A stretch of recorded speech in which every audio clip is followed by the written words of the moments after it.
Welcome to the Monocle podcast. We are an independent management consulting firm, and in this podcast, we discuss our latest insights and opinions to help you achieve exceptional performance in banking and insurance together.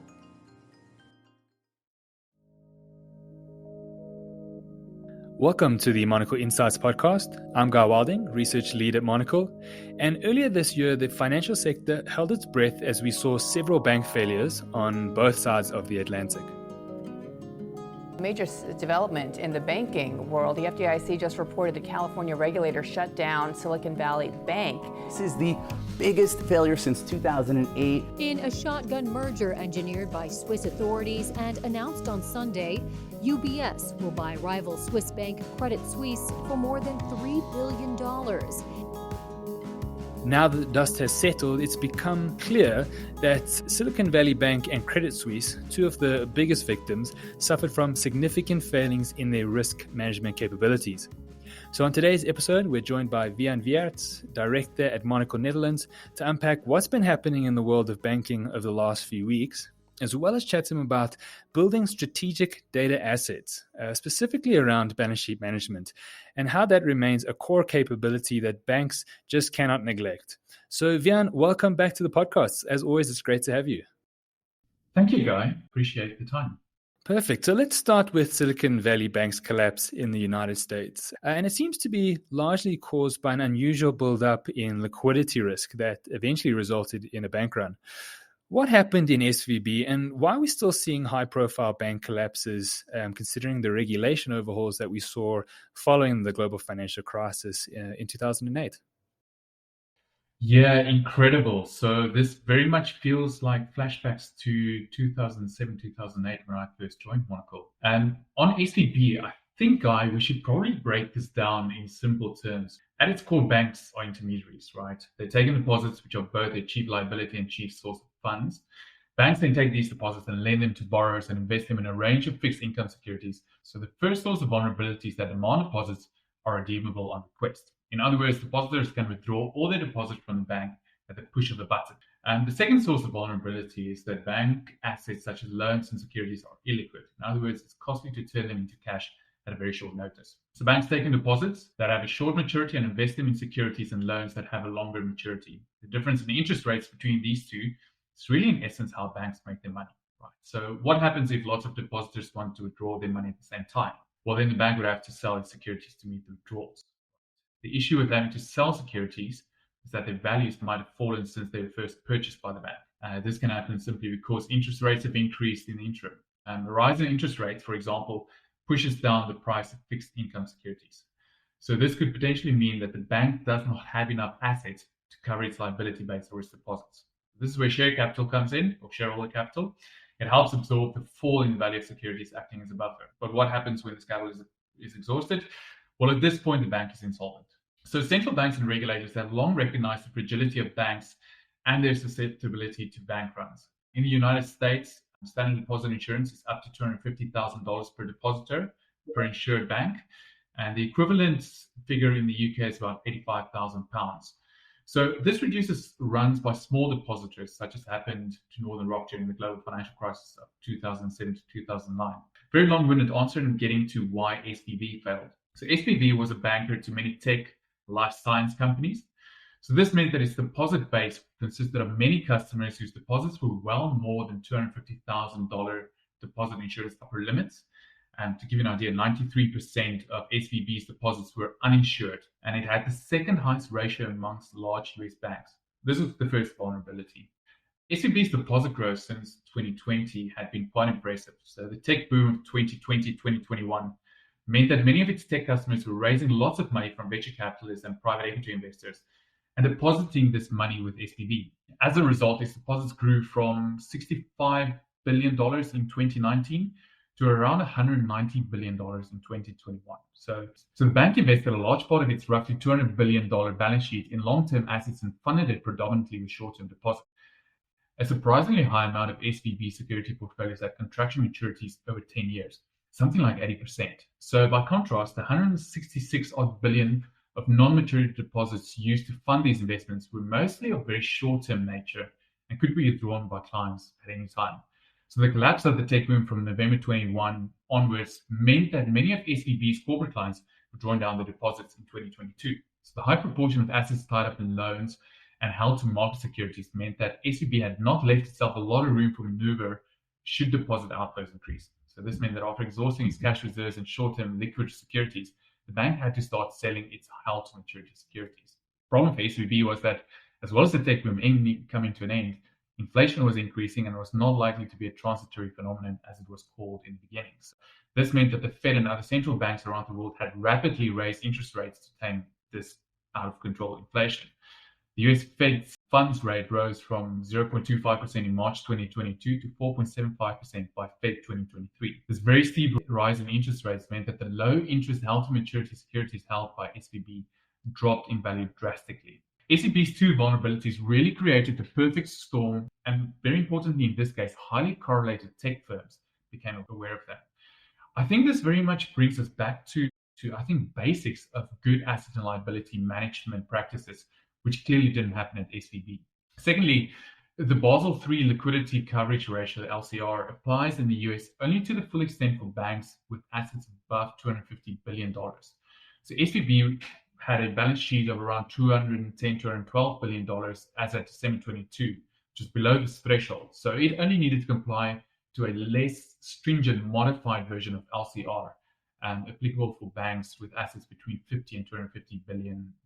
So the less fast and consequent implementation of Basel III standards may partly explain why SVB's large maturity mismatch perhaps didn't receive sufficient regulatory attention. The consequences have been quite extreme. I mean, we've seen a lot of commentary around deposit insurance, especially here in South Africa as we look to implement. So on the other side of the world in Europe, we saw the merger of Credit Suisse into its biggest rival, UBS, which has caused considerable controversy. I was reading earlier that Singaporean bondholders are looking at suing the Switzerland government over their decision around the merger. But Credit Suisse have had continuous scandals which have weakened them as a bank, as an organization. One of those scandals more recently was in March that they announced there were material weaknesses in their financial reporting controls.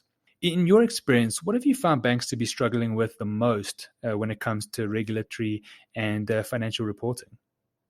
Yeah, so banks must ensure that they comply with a raft of regulations: Basel III, Basel IV, MiFID II, BCBS 239, and many others. So these regulations require banks to collect, store, and report a vast amount of data to regulatory bodies.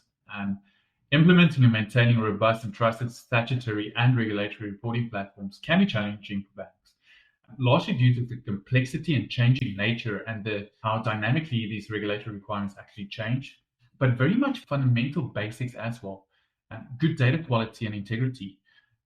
Coupling that with legacy infrastructure does cause challenges for banks to be able to report easily and adapt their data strategies to fulfill these regulatory needs. Of course, failure to comply with regulations can lead to severe consequences. Some of these include substantial fines, reputational damage, and in most severe cases, revocations of banking licenses. Therefore, both senior executives as well as regulators must always have access to accurate and reliable data to make well-informed decisions and manage risks in an effective and timely manner. Recent examples, like you mentioned, Credit Suisse, SVB, where poor decision-making has resulted in catastrophic consequences, has only served to further highlight the critical importance, I think, of accurate and reliable data in the effective management of these financial institutions. Now, Guy, I think what we've seen in the past few decades is the banking industry has really undergone a significant transformation.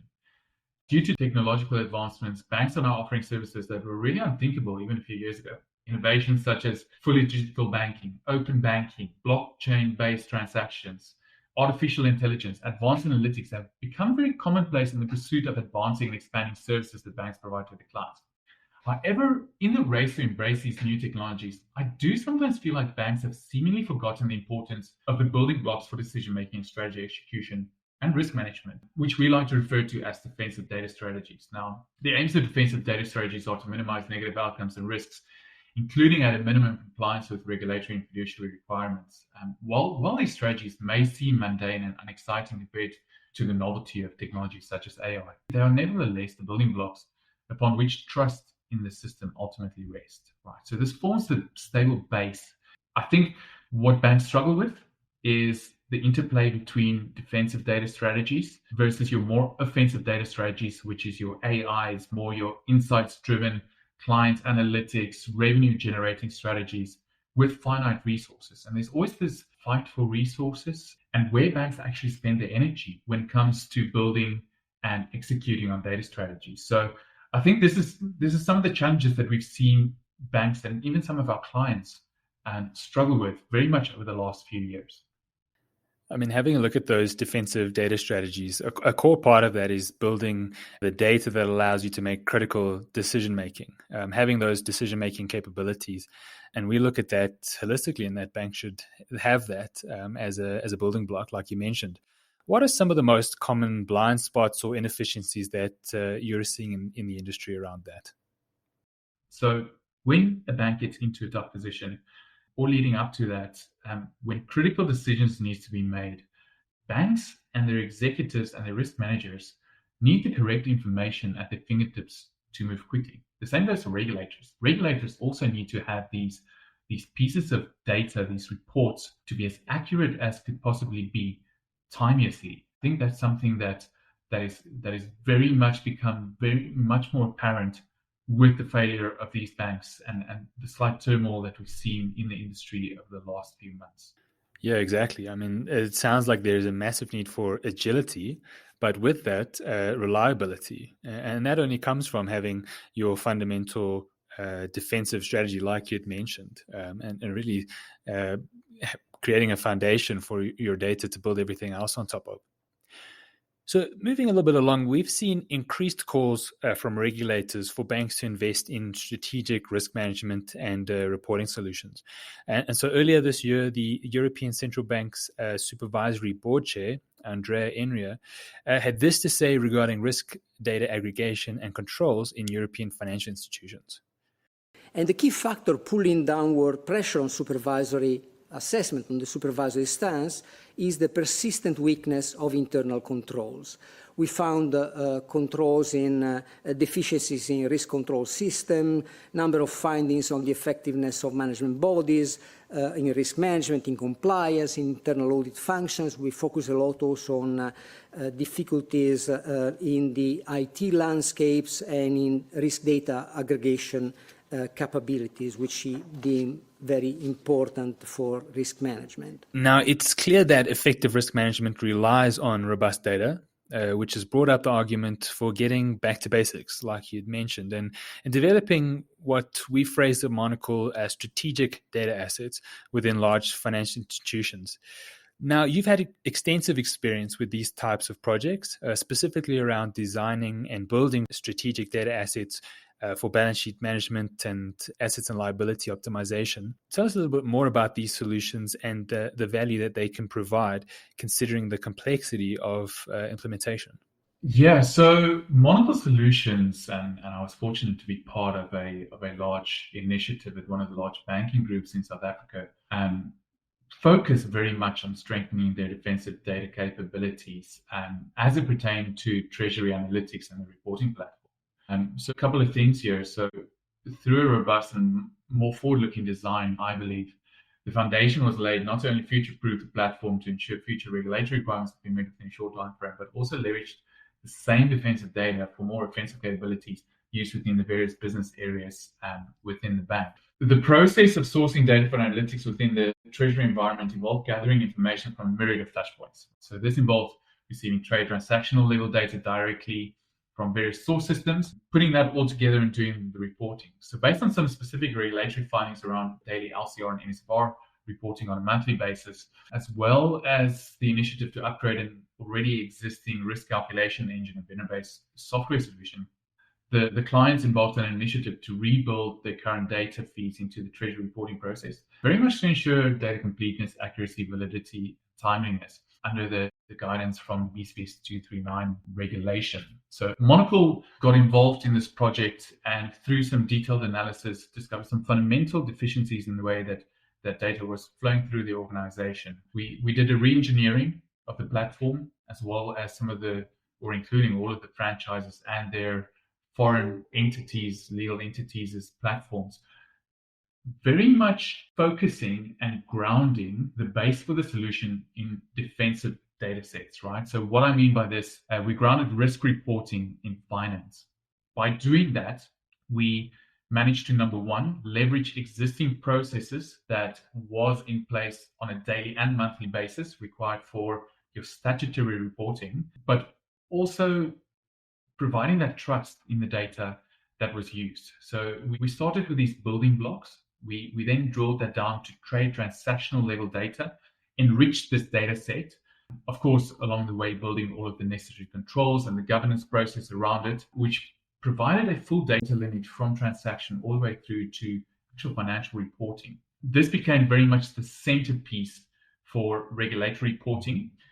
More so, this is a platform that is now being used widely by the business to actually do analytics, stress scenarios, balance sheet optimization, etc. So this was a really good example of a client that invested the time and energy in building a really sound and robust defensive data platform, leveraged for other reasons post the fact, future-proofing for new regulatory requirements that has come about. So an example is deposit insurance.